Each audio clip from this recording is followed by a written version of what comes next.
I'm going to ask for a little bit of indulgence because I threw out my slide deck this morning and felt like there's really only one point that I want to make today.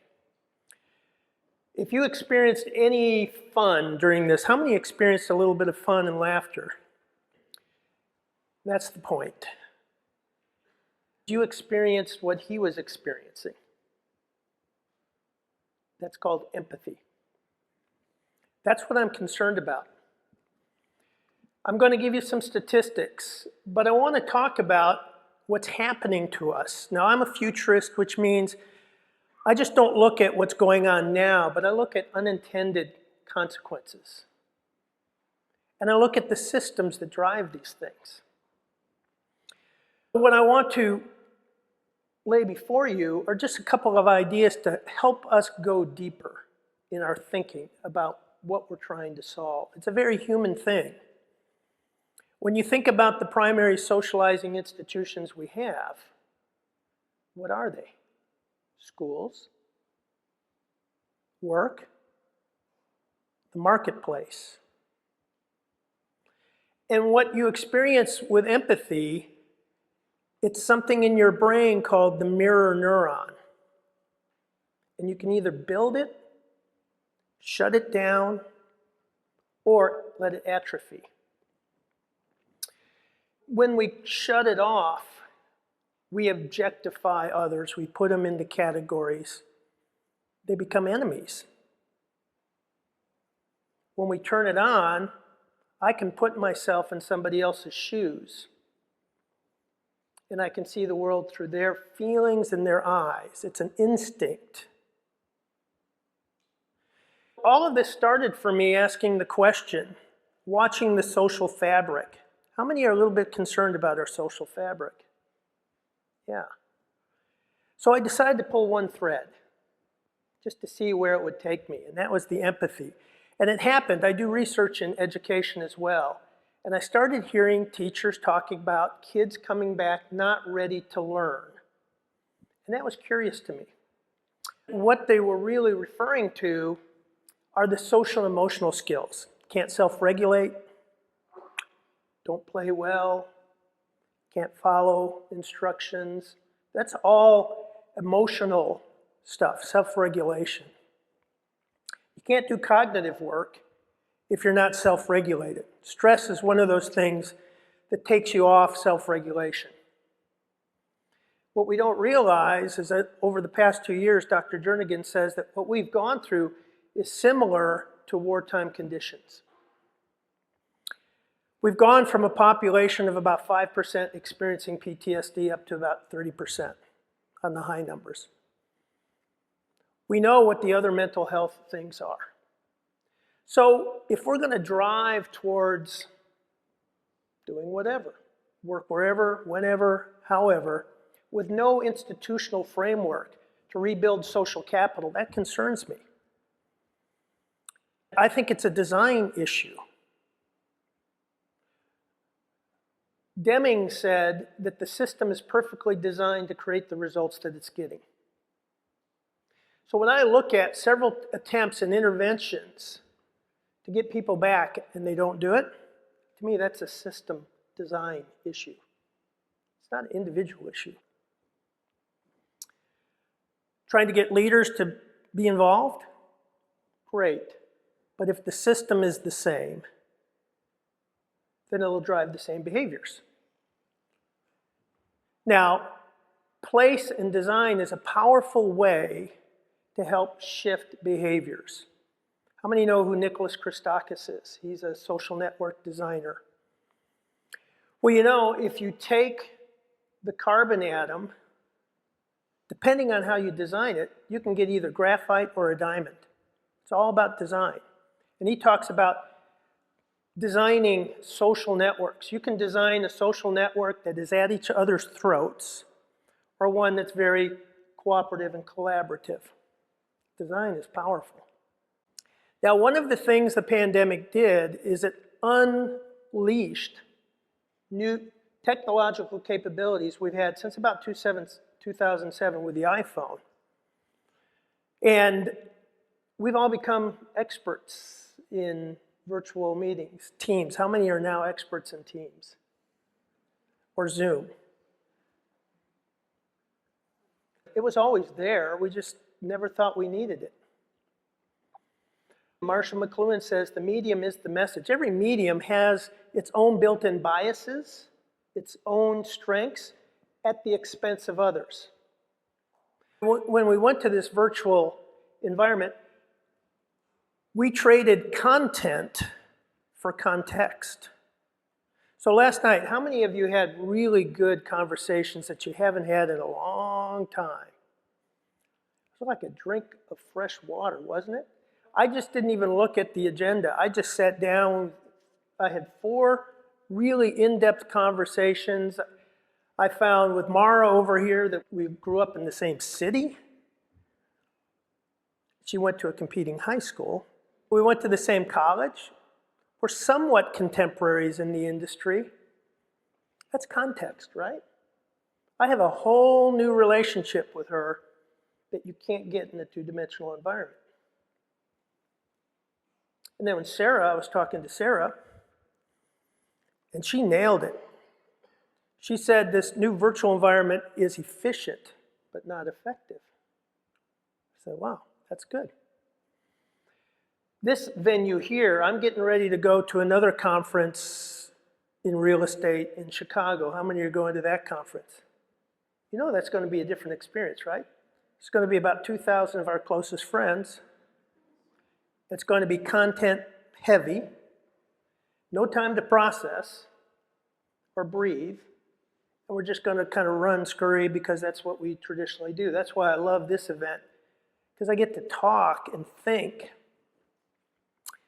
And remember, democracy is based on literate societies that can reflect and think about ideas. So that's another thing that's happened too. You know, the average attention span of an adult now is 3 minutes. For college kids, it's 65 seconds. That's how long they can focus. We can focus. Now we know it takes about 15 minutes to get into a focus rhythm. It takes 45 to 90 minutes to actually do what Cal Newport calls deep work. The average executive gets only 15 minutes of time to think in a day. So one of the arguments is that we haven't lost any productivity because of the pandemic. All we did is shift the shallow work from the office to virtual or to remote. I think it's more of a problem with redesigning work and the workplace. If I knew I could come to work and get 90 minutes of uninterrupted time, I see smiles like, is that ever going to happen? But imagine, work is the #1 cause of stress in your life, according to Harvard Medical. How many do back-to-back meetings? Okay. Microsoft, did you see their brain scan studies? that if you do back-to-back meetings, your beta waves increase over the day. That's your stress. What happens if stress accumulates, and stress is cumulative, cortisol is, when you go home, that cortisol has to go someplace. So it goes into what we call unhealthy coping behaviors. Comfort food, alcohol, Netflix, binge watching. Yeah. Which is really the underlying cause in the book that I wrote called Healthy Workplace Nudge. What we found is stress is the major cause of all the unhealthy coping behaviors that lead to chronic disease. So if you follow the trail, 60% of the adult population has some form of chronic disease. Our medical costs are 3.7 trillion, 80% of that is dedicated. I mean, this is stuff I think about. Dealing with stress, allowing people to focus. And you know, when you focus, that's actually a well-being. What's happening is those sheaths on your neurons get thicker. And the thicker they get, the faster they fire. And the better you feel, because when they're firing, you're experiencing dopamine. When you get into that concentrated state, it's endorphins. When you have a quality conversation like I had yesterday, it's serotonin. So if you want to know what the serotonin, how many have a dog you love? Not a dog that chews up the furniture, but a dog you love. Yes? Because you brought your hand out. I didn't know if it was the dog that chews the furniture. That's serotonin. Your heart rate lowers. You go from a sympathetic state, which is the stress state or the on state, into a rest state. And I believe part of the future of our design is to understand how the human body works.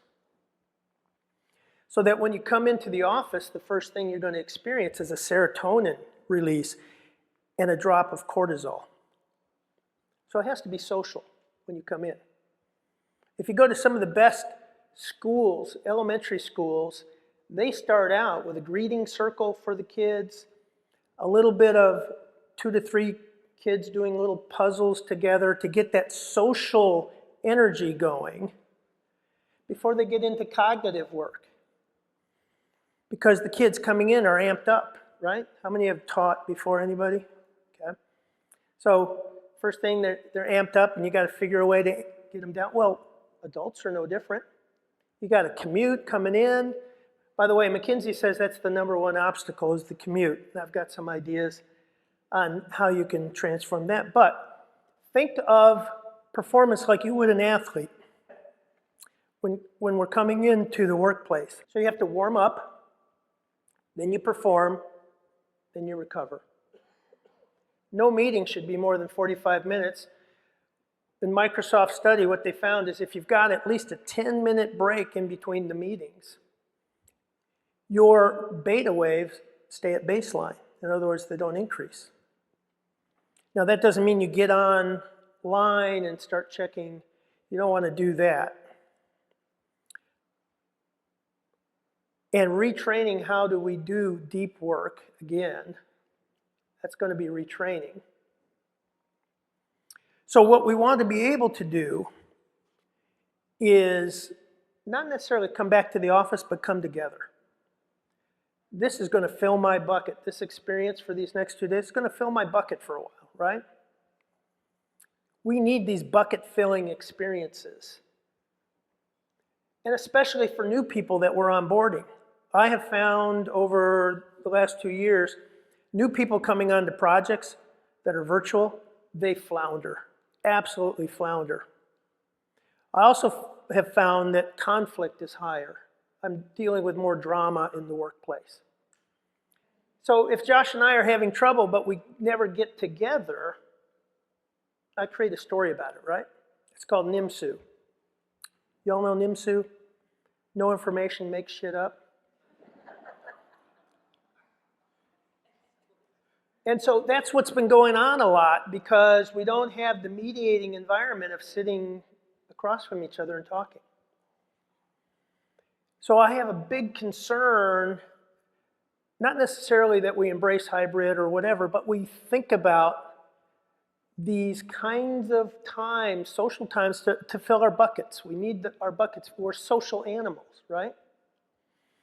Now, the only reason I can think of that social animals who are experiencing higher depression because we're not with each other, Brett gave me a number this morning that the average number of people that we have that we could call at 2 a.m.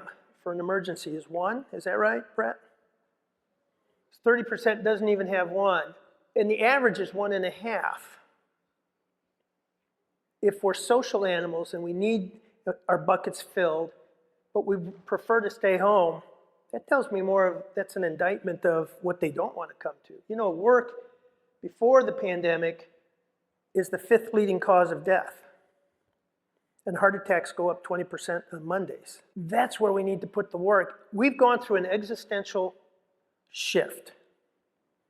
When Gutenberg's printing press came, there were 150 years of revolution, revolt, upheaval, overturn of institutions. Clay Shirky says in the new environment, it's about 50 years for us. That's what we're going through, but we're still dealing with trying to rearrange the furniture. And I just think it's a deeper conversation. We do need better furniture rearrangements. I saw one case study where they rearranged and made it more hospitality, the density was less. I like what GoDaddy did. GoDaddy didn't just make it more of a hospitality feel. They retrained their third-party facility staff in becoming experienced managers. They took them through 4 seasons training, gave them budgets, so that if you were having a hard day and I could see your expression, see, that's the empathy thing they're trained in. I could say, hey, looks like you got a lot on your mind, what can I do? And then Stephen would say, I've got 2 meetings, I don't know how to get this stuff printed. I'll say, I'll take it for you, and I'll get it on your desk. What if that was the experience during the day? I actually had one of those GoDaddy people do that for me, and it just blew me away. We had our workshop, I was getting ready to pack up and leave, and she said, don't you do that, let me do that. I said, I've never had that happen to me before. Those surprise ahas are human things. I think it's so important. I'm going to go back to what I think might be not an equivalent time, but a parallel time. It was 1943, October, in the UK, after England was coming out of the war and it was in rubble. And they needed to redesign the House of Commons. There was a lot of debate on going away from the typical party adversarial debate design to a semicircle, because they were saying that we're all in this together. Makes sense. Then Winston Churchill gets up and he makes a speech about how having debate was vital to democracy as opposed to having speeches. How looking at each other face to face was vital than just seeing everybody in the round. And he fought for that. And then this is the quote we all know. We shape our buildings and they shape us. And that's the context.